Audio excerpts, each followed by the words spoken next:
Bonjour à tous. C'est un véritable plaisir pour moi de vous accueillir aujourd'hui pour cette 7e journée d'études dans le cadre des activités de recherche de l'école de Chaillot que mène Catherine Grindorge, la directrice des études et de la recherche dans notre équipe. Et cette 7e journée d'études, comme vous le savez, est intitulée « Devenir architecte en chef des monuments historiques, un concours, des recherches, une méthodologie ». Alors, cette journée s'inscrit dans les journées d'études de l'école de Chaillot, qui sont consacrées à la recherche depuis décembre 2013. La dernière journée d'études, vous le savez peut-être, était consacrée au projet de restauration aujourd'hui. Et un certain nombre d'entre vous y ont contribué. Et le concours de recrutement des architectes en chef des monuments historiques s'est achevé en décembre 2016. Il nous a semblé, aux professeurs et enseignants de l'école de Chaillot et à nous-mêmes, il nous a semblé pertinent de convier, d'inviter les nouveaux acteurs du projet de restauration, que sont les 7 lauréats devenus architectes en chef des monuments historiques, et que je salue tout particulièrement. La création d'un corps d'architectes spécialisés dans la conservation des monuments historiques a été imaginée, souhaitée, conçue pendant 45 ans avant que ne soit lancé le premier concours d'architectes en chef des monuments historiques, pour lequel le cours du Trocadéro aura été créé en 1887, peu de temps après la mort de Viollet-le-Duc. Cette date de 1887 scelle ainsi le destin de 2 entités qui seront pour longtemps indissociables. Le service des monuments historiques, d'une part, et son école d'application, qu'est l'école de Chaillot, d'autre part. Cette singularité française va s'inscrire dans un long continuum, non sans que des débats, des controverses animent les relations entre ces 2 entités, qui suivront chacune des évolutions marquantes. Mais 130 ans après 1887, 2017, nous fêtons les 30 ans de l'école de Chaillot, 130 ans après, qu'en est-il? Si l'architecte en chef des monuments historiques ne cesse de mettre à l'épreuve sa formation, ses compétences, en recherchant dans un contexte doctrinal en perpétuelle mutation des réponses techniques, scientifiques, tels que les intervenants de la journée d'aujourd'hui nous le montreront, l'école de Chaillot, dont sont issus tous les lauréats du dernier concours d'architecte en chef des monuments historiques, l'école de Chaillot construit et reconstruit des contenus pédagogiques, accompagne, stimule, initie une évolution des modes pédagogiques au service de la transmission des savoir-faire dédiés à la maîtrise d'œuvre sur le patrimoine. Sur le patrimoine à toutes ses échelles, car je rappelle que les premiers secteurs sauvegardés ont été confiés à des architectes en chef des monuments historiques. Historiquement, c'est grâce à Viollet-le-Duc qu'une chaire d'histoire de l'architecture française du Moyen-Âge et de la Renaissance est créée au Palais du Trocadéro en 1887. Désormais, cette chaire, le fameux cours du Trocadéro, c'est comme ça qu'on l'appelait à l'époque, incarnera l'école, formant des architectes experts pour la restauration des édifices. Elle sera confiée à l'inspecteur général des édifices diocésains, Anatole de Baudot, élève de Labrouste, disciple de Viollet-le-Duc, membre de la commission des monuments historiques. Il restera titulaire de cette chaire pendant 27 ans. À cette époque, les cours se déroulent les jeudis au musée de sculpture comparée, qui est, je dirais, l'ancêtre du musée des monuments français tel que nous le connaissons à l'heure actuelle à la Cité de l'Architecture et du Patrimoine. Anatole de Baudot y formera les futurs architectes des monuments historiques jusqu'en 1914. Ces cours feront l'objet d'une édition posthume en 1916. Cette édition est intitulée « L'architecture, le passé, le présent, synthèse et héritage spirituel de son enseignement ». Le corps professoral qui succédera au cours d'Anatole de Baudot regroupera architectes en chef des monuments historiques, praticiens de l'architecture, conservateurs de musées, historiens de l'art, et de l'architecture. Aujourd'hui, il revient à la collectivité enseignante de l'école d'œuvrer à cette appropriation du patrimoine dans notre société contemporaine. Cet enseignement est aujourd'hui habilité sous la forme d'un DSA, un diplôme de spécialisation et d'approfondissement, mention architecture et patrimoine.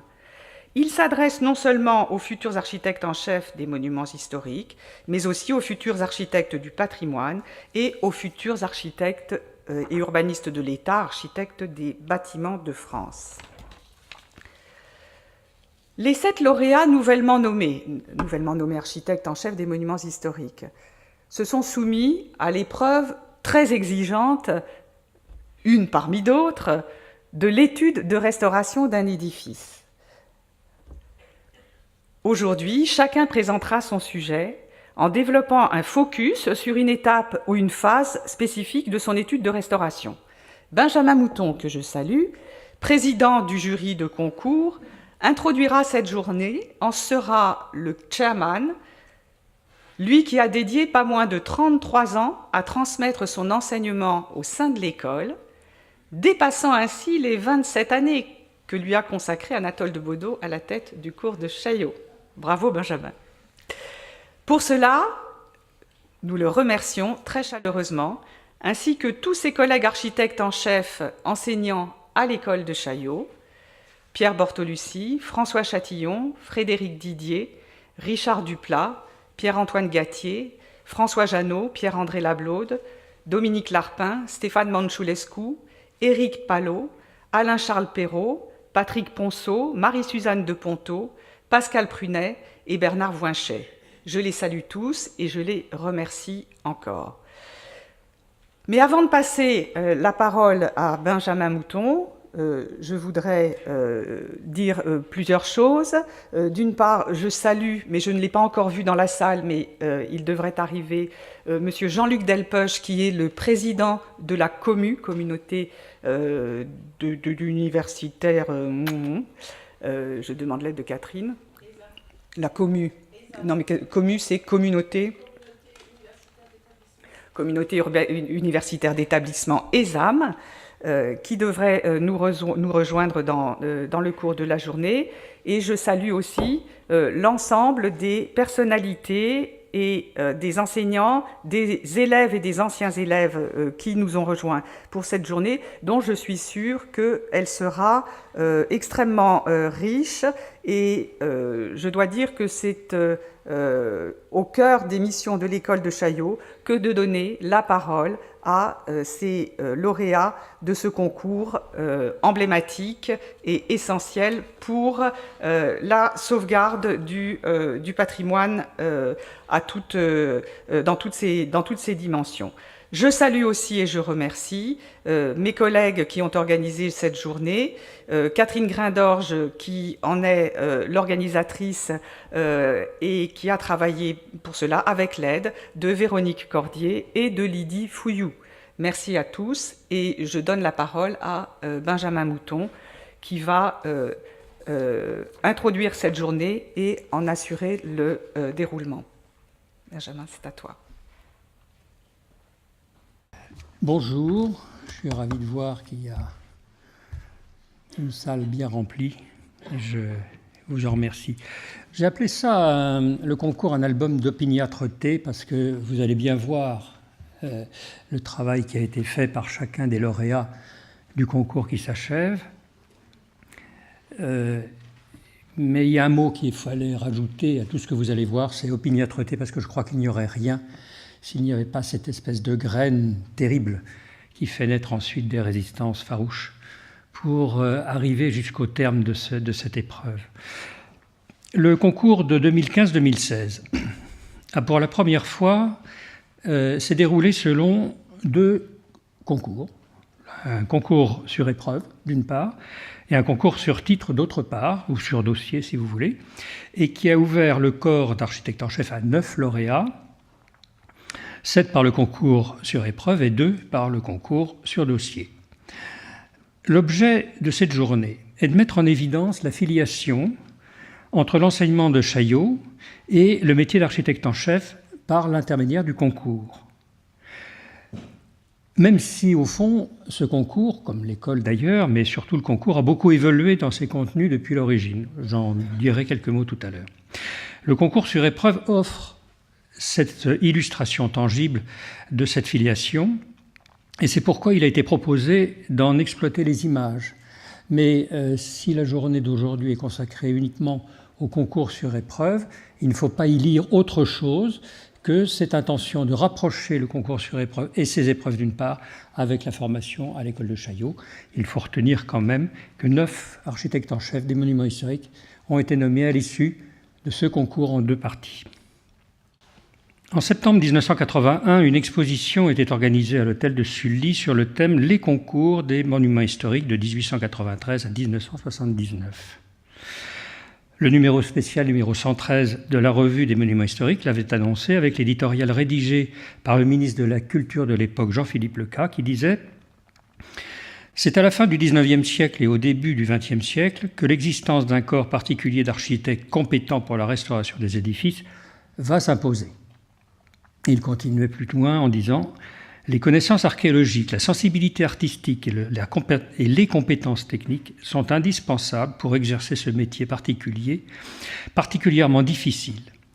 L'expérience prouve que l'existence d'un corps de techniciens hautement qualifiés est une garantie pour la conservation de nos monuments historiques. » On appréciera le terme de technicien qui, à mon avis, est beaucoup plus riche aujourd'hui par le terme d'architecte.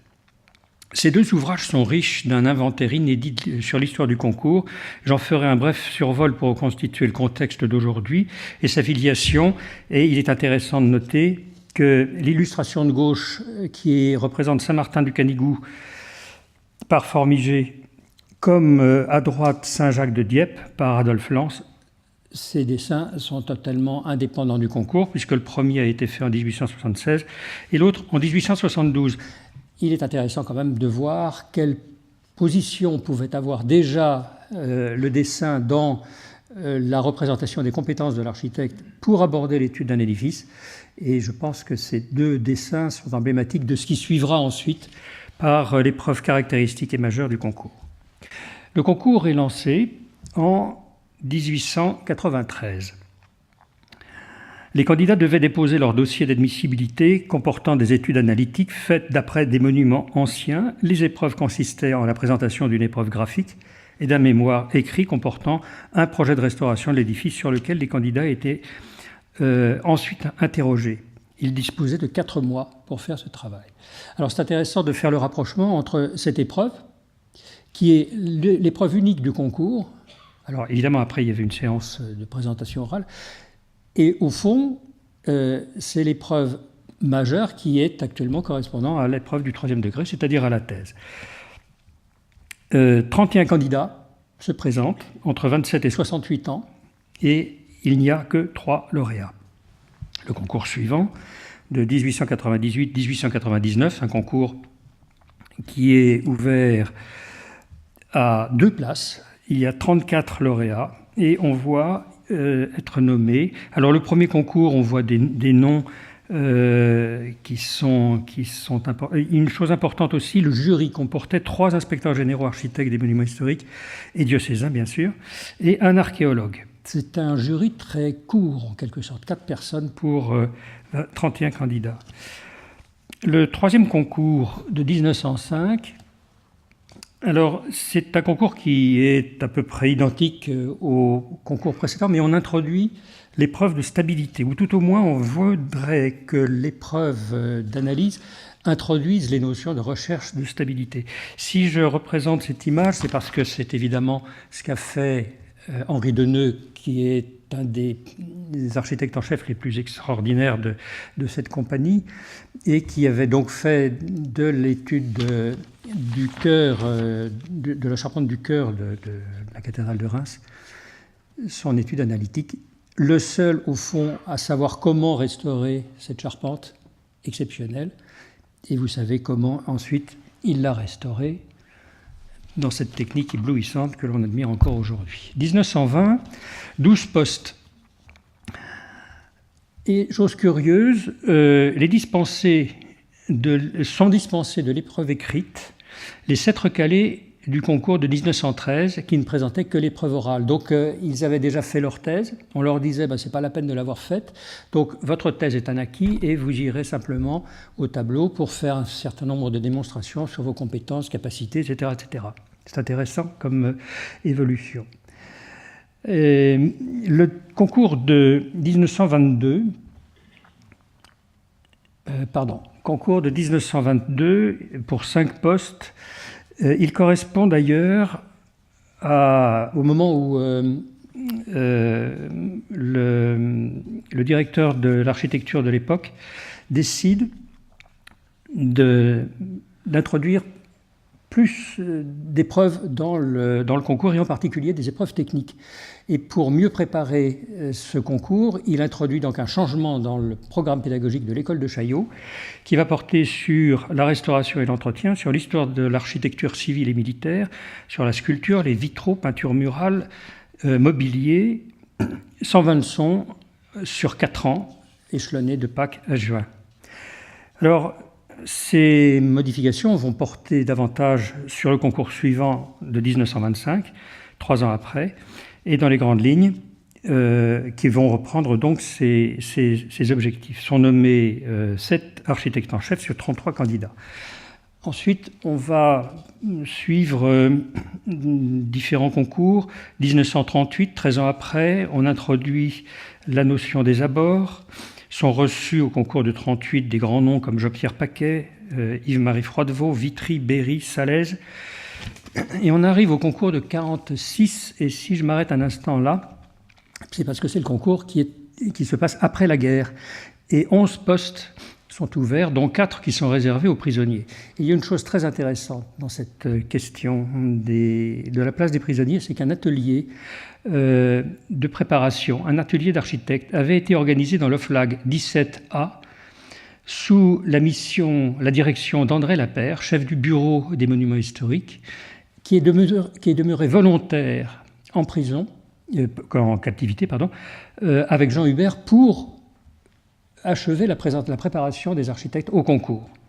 Et à ce concours, à cet atelier se trouvaient Robert Vassas, qui était chef d'atelier, Georges Jouven, Sylvain Stimpopper, Pierre Lablaude, Charles Biscop, Chauvin, Josselin, qui préparent le concours. Charles Wadsmith et Cholia et Dupuis les rejoignent ensuite. Et 11 sont nommés, dont la plupart, je viens de les citer. Le concours de 48, ensuite, pour 6 postes, est le même programme que 46, et 10 diplômés du cours de Chaillot, avec 9 anciens prisonniers, dont 4 postes étaient réservés, auxquels 4 postes étaient réservés. Là, je montre cette illustration de l'église Notre-Dame et Saint-Laurent II, dont on reverra d'autres dessins plus tard, et qui donne, avec les autres dessins précédents, l'échelle, en quelque sorte, de l'épreuve qui était imposée aux architectes. Alors après, je fais une liste des concours qui suivent. Au fond, ensuite, jusqu'à ces jours-ci, c'est-à-dire au dernier concours 2015-2016, 26 concours, 150, mais je crois que je me suis trompé, c'est 179 lauréats sont nommés. Et ce qui est curieux, c'est que j'ai mis là 150 lauréats pour 155 postes. Il faut retenir que quelquefois les concours n'ont pas été pourvus en totalité, et quelquefois il y avait moins de lauréats que de postes. J'ai retenu quelques images importantes sur ce qui émerge des concours précédents. Ici, des exercices d'enrelevé particulièrement exceptionnels. Et Guimard ici à l'église d'Autray, et puis alors un relevé absolument extraordinaire de Jean-Louis Taupin au Petit Louvre à la Pacaudière dans le concours de 1979 avec une étude absolument remarquable sur les charpentes. En ce qui concerne les structures, on voit apparaître les premières épreuves sur les structures, ici à la cathédrale de Beauvais, ici à la cathédrale de Soissons en 1922, premières études d'étaiement, que l'on voit continuer ensuite en 1946 à la cathédrale de Bayeux, que l'on voit ici au concours de 1979 avec comparer 2 épreuves, celle de Lavedan en haut, celle de Lablaude en bas, avec des parties d'étaiement qui sont assez voisins, mais qui se distinguent déjà les uns des autres, donc qui montrent la variété de réponses à ce genre d'épreuves. Les exercices de restauration apparaissent assez tôt. Ici, on voit une épreuve de restauration très intéressante. À droite, vous avez un ensemble d'arcs-boutants et de culées d'arcs-boutants. Et à gauche, vous avez la restauration. Vous voyez la modification d'un certain nombre de pinacles, d'un certain nombre d'ornements qui sont portés à l'architecture. On a l'impression qu'il s'agit là d'une articulation davantage entre l'architecture telle qu'elle existe et l'architecture telle qu'elle aurait pu exister sous l'angle des améliorations de stabilité. Voici une autre vue de la même épreuve. Aménagement, alors ça c'est une épreuve qui a manqué sans doute un peu au dernier concours. Il y a des épreuves qui oscillent entre un concours et l'autre. Quelquefois elles sont retenues, quelquefois elles disparaissent. Et cette épreuve d'aménagement consistait à l'abbaye de Sylvanès de faire un centre d'accueil qui permettait de reconstituer un petit peu davantage d'architecture autour des vestiges de cette abbaye, puisque évidemment le programme était plus important que les mètres carrés offerts par le bâtiment existant. Ici, deux épreuves parallèles, celle de Pierre-André Lablaude à gauche et celle de Jacques Lavedan à droite, qui montrent différentes sensibilités des architectes par ces architectures et ces propositions. Et puis une épreuve sur les abords aussi, épreuve qui a disparu. Au concours de 1979, on nous avait simplement proposé de donner une solution au trou des Halles, ce qui était en 12 heures évidemment une performance amusante, et qui a donné lieu à des expressions architecturales assez variées. En voici 3 ici, d'autres étaient beaucoup plus étonnantes en plus, au-delà. Et puis alors les dessins, on a souvent dit qu'il y avait une évolution d'une époque à l'autre en ce qui concerne les dessins. J'ai introduit cette première partie de présentation avec des dessins qui étaient faits par les architectes diocésains avant le concours. Et on a cru ensuite que l'art du dessin allait évoluer. Alors, j'en suis pas si sûr. Ici, à Villiers-le-Bel, en 1920, Jean Trouvelot fait cette représentation qui se rapproche beaucoup des représentations antérieures au concours. Pierre Paquet, en 1938, à Saint-Leu-d'Esserand, donne l'impression d'un dessin qui devient pratiquement plus qu'un dessin au trait. Alors que Lavedan, en 1979, à l'église de Houdan, même si c'est un dessin en noir et blanc, on voit là de nouveau une espèce de rapprochement avec une espèce d'approche sensible de l'édifice et sa représentation. Et puis alors, deux choses intéressantes. Le même édifice relevé par deux architectes différents. Ici, Eugène Viollet-le-Duc qui dessine l'église Notre-Dame II en 1853.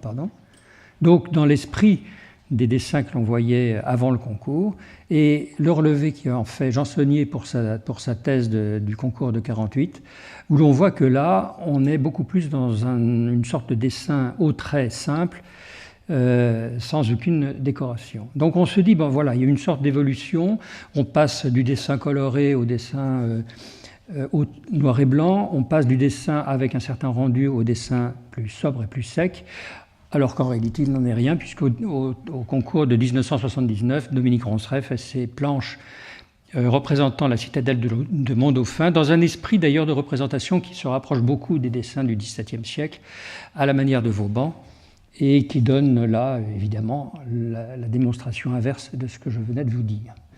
Alors, rapidement, quelques noms. Évidemment Jean Trouvelot, évidemment Eugène Viollet-le-Duc, même si Viollet-le-Duc ne faisait pas partie des architectes en chef des monuments historiques, on peut dire quand même qu'il en a été un petit peu le père.